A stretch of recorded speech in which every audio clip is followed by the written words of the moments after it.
Let me just say this, y'all. That Tony Harrison and Jermell Charlo fight was amazing. Like, that was a great fight. That was a great fight through and through, man. And with all the hype that was building up, all the animosity between the two fighters, I made a video talking about how much these two despised each other, how much they hated each other. Tony Harrison coming to the weigh-in with the big cornball shirt, talking about how big of a cornball Jermell is, and they calling each other all out their names. This fight, these dudes was trading blows. They was in a fight. They was banging it out. And I wasn't the only one in my household impressed with this fight. My little sister don't even watch boxing. She sat down with me and watched this fight, and she was just amazed at what she was watching. She was excited just as I was, man. So Jermell Charlo stops Tony Harrison in the 11th round after some flurries. He had two knockdowns in the 11th round, and after that final flurry, Jack Reese said he saw enough. It's done. It's over with, right? Now, while I may not have agreed with that stoppage at that point, the fight could have been stopped at that second knockdown, truth be told, because that was vicious. Like, Tony was getting hit with so many shots. I said, oh my Lord, oh my God. He was like, he looked like he was out of it. Like, he was getting hit left and right. And I'm like, damn, Jack Reese could have stopped it at that point. While I didn't agree with that stoppage the stoppage that when it actually occurred, I didn't agree with it right then because I feel like Tony still could have fought through it. I understand with how many deaths we've seen in boxing, why Jack Reese may have stopped it at that point. But let me just say this, man. Jermell Charlo had to scratch and claw for this win. Like, this was a hard win for him. This was hard fought. Like, this is one of them, like, Tony Harrison looked like he just a guy that has Jermell's number. Like, he just had his number. You know what I mean? Because at first I'm thinking like, well, I think Jermell was too busy trying to outbox him. I felt like Jermell wasn't trying to put the pressure on him. I feel like he wasn't coming forward, trying to come for the kill in the first fight. This fight, he came out swinging, guns a-blazing, trying to come out for the kill. And he knocked Tony Harrison down in the second round. But after that, he was missing shots. And when he was swinging, Tony Harrison was blocking a lot of the shots. And one thing I noticed with Jermell, man, Charlo got to practice punch placement. He really got to practice his punch placement because he was missing a lot of shots. But Tony was blocking shots well as well also. But when I feel like when he realized he couldn't get Tony out of there after that first knockdown in the second round, he was trying to box him a little. He was swinging tough shots, swinging wild shots. He couldn't hit him. Then I feel like he was trying to resort to boxing him. And when it got to that boxing, let me tell y'all something right now. I did not know Tony Harrison was like that. Like, all apologies, Mr. Tony Harrison. You a Midwest brother, a Midwest native. I'm from the Chi. He from Detroit. Shout out to the D because he came to the arena. He walked to the ring with the buffs on and he had the 42 Doug in that dog food. I never even heard that song, but that was a banger and I downloaded that immediately. But I didn't know Tony Harrison was like that. Like, Tony was crushing Charlo's body. Crushing his body, having his way with his body. Then, like, and Jermell was eating punches. Like, that man had, like, his straight right and all of that. Like, the jab, he got a beautiful jab. Tony has a beautiful jab, man. And he was killing the fight on the inside. And I'm like, damn, Jermell was trying to resort to make it a dog fight. But Tony was in there banging with him. Like, he wasn't scared. And he was in there walking Jermell down at points. I'm like, damn, like, come on, Jermell. He walking you down. And you supposed to be the bigger, stronger guy. At that point, I knew he was making it very, very tough for Jermell. It was clear as day. He was making this fight tough. And the scorecards were very, very close. And for me, as the round started to wane, as time went on, Jermell started to pick up in the later rounds, but Tony had gathered a lot of momentum, a whole lot of momentum. And it was at one point, I'm looking like Jermell was letting, and even Lennox Lewis said this, Jermell was letting Tony Harrison get off first. I'm like, no, don't let him get off first. You shouldn't be responding to him. Let him respond to you. But again, Tony is savvy, man. He is savvy. Like, I mean, I'm looking at him. I'm like, come on. I didn't know Tony Harrison was like that, man. He got dog in him. Man. He was hitting Jermell with shot after shot. Now, Jermell was hitting him, too. I'm not going to act like it was all Tony Harrison. Jermell was hitting him with some shit, too. With some fire, too. But one thing I noticed, I don't think Jermell doesn't hit as hard as Jermall. I think if this was Jermell punching power, Jermell may have ended the fight earlier than what his little brother did. But one thing I saw, Jermell was throwing a left hook. I'm looking like, man, follow up that left hook with a straight right. Come on, man, follow that up with something. Don't just do the left hook. Don't just throw the left hook because he was touching him with that left hook. But follow it up with the right hand. He didn't for a while. What got Tony Harrison in trouble? Now, people can say it was the braggadocious antics, the taunting and stuff like that. At the end of the day, Tony Harrison tried to hook with a hooker. Like, he tried to throw the hook. Jermell responded with the hook, and he couldn't take it.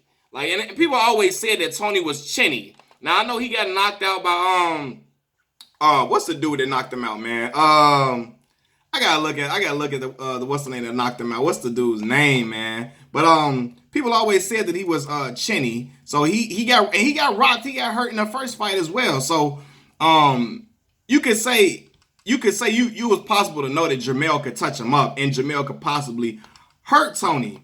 But Tony was holding his own, man. Like, I was looking at Tony like, damn, like it was at some point, like at one point within the fight, within the earlier rounds, the mid rounds, Tony was controlling those. But Jermell came on towards the end.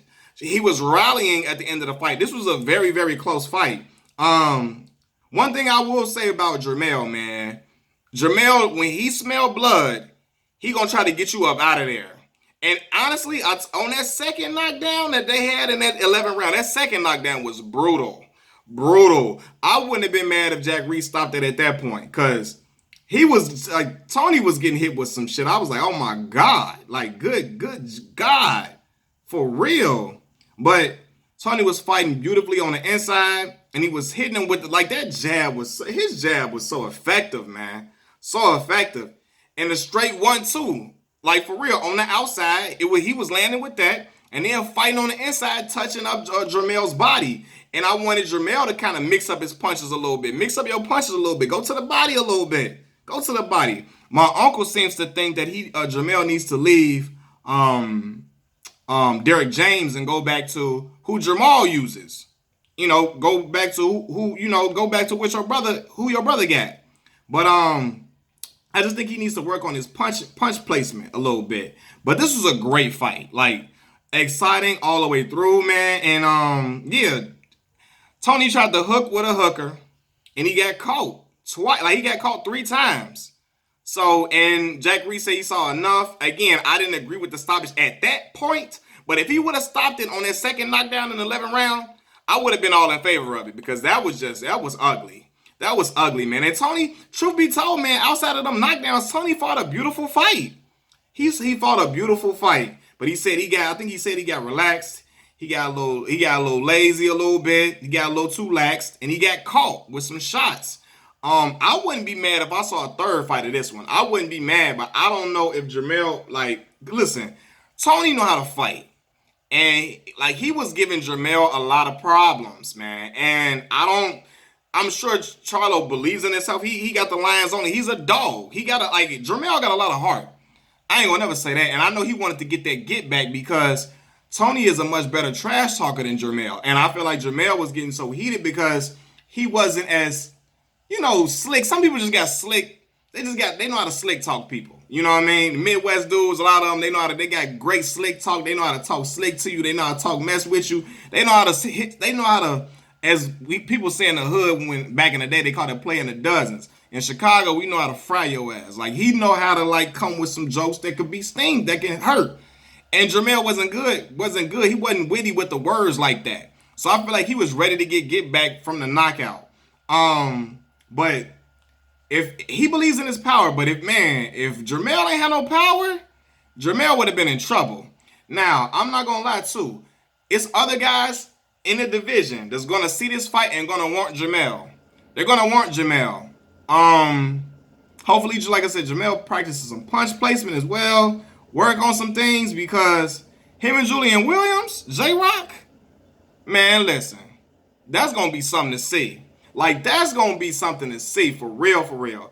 Like, them boys are scrapping. This reminded me of Errol Spence and Sean Porter.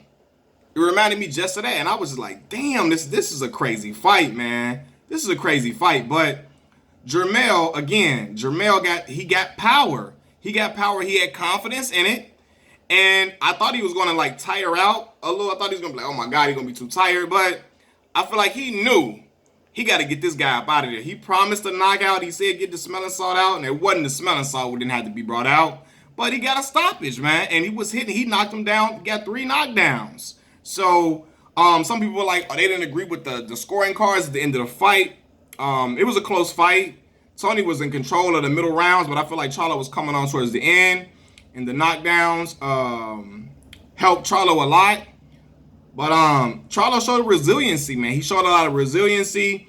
And I'm happy for the man. The man came out and avenged a tough loss where a guy was coming out to embarrass him. There was bad blood between the two. I wouldn't be mad if I saw a third fight. I would really want to see a third fight, man. These guys were going at it. But I think Jermell knows that Tony's a guy that can fight him and can fight him very well. He's slick. He's very savvy, man. You can't rattle Tony. You can't.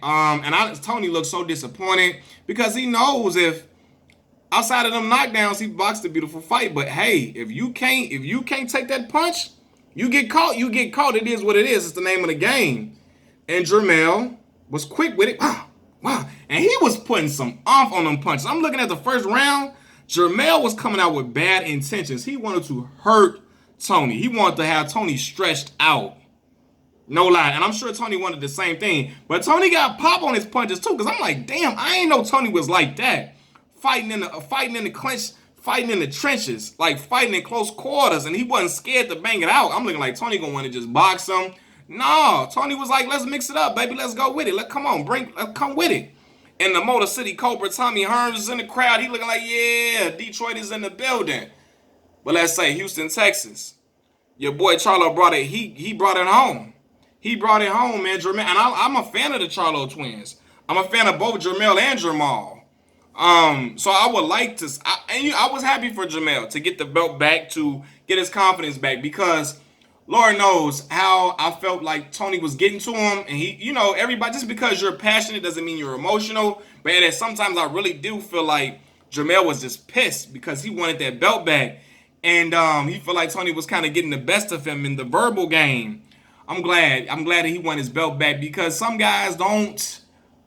And I'm not saying he doesn't respond to it. Obviously he won the fight, so he responded to adversity well. But losing back to back, I don't know, man. I don't know how that would have played out. How Charlo would have took that. Ain't nobody want to lose back to back, especially to the same opponent. You don't want to lose back. You don't want to lose back to back anyway. But with all the trash talk between these two, nah, Jermell wanted to walk out with that. He wanted to get that victory. He wanted that belt, man. So also too, according to CompuBox numbers, the total punches landed 121 for Tony Harrison, 127 for Jermell Charlo. That's how close this fight was, man. That's how close this fight was. 121 for Tony Harrison, 127 for Jermell Charlo. It was just that close, man. 84 power punches landed for Tony Harrison, 108 for Jermell Charlo. A lot of people try to dispute the CompuBox numbers. Some people say CompuBox doesn't count punches a lot and all of that. But this fight was a very, very close, rugged, rough, barn burner. Like, for real. Like, in my head, I'm thinking Charlo, I felt like Charlo was going to have to get some knockdowns to make up for those rounds that he was losing in the middle. I'm like, he's going to have to get a couple knockdowns. He's going to need some knockdowns. And hopefully he get a knockout in the 12th round if it goes the distance. But he was able to rattle, test Tony Harrison's jaw and make him drop, man. Tony Harrison fell, and it is what it is. I was trying to say who. Yeah, he got knocked out by Jerry Hurd, of course. And of course Jerry Hurd. I'm talking about Willie Nelson. Jerry Hurd is a really, really big. That dude is big. He is big and strong. But Jerry got outboxed by Julian Williams, J-Rock, because I always said Jerry don't got no defense. He don't got no defense, so Jerry was there to get hit, and J-Rock was getting busy. But I'm interested. I'm for real. Tony made me a fan through this fight, though. No lie. Not even just the persona and the swag he came out with. I was feeling the Detroit Lions and how he came out, Joe. That interest was cold. I had to download Lil Shorty song when I heard that. But the way he fights, man, he made me a fan. Been a fan of Jermell. Gonna still continue to support Jermell going forward. I'm happy for the young brother. I know his twin brother Jermell was very excited for him. Happy that his brother was able to avenge his loss, and I want to see what will happen going forward for Jermell. But I'm not gonna lie and say that when people saw that performance from Jermell, they want to think I can take him, I can get him up out of there. Tony Harrison is savvy, man, but Jermell is a dog. He got the heart of a lion, as he say. Lions only, man. Great fight. I'm gonna watch that 3-4 more times, man. I had to call my boy Melvin like, hey, bro, check this fight out. You don't want to miss this one. And it wasn't pay-per-view, too? For the free viewing?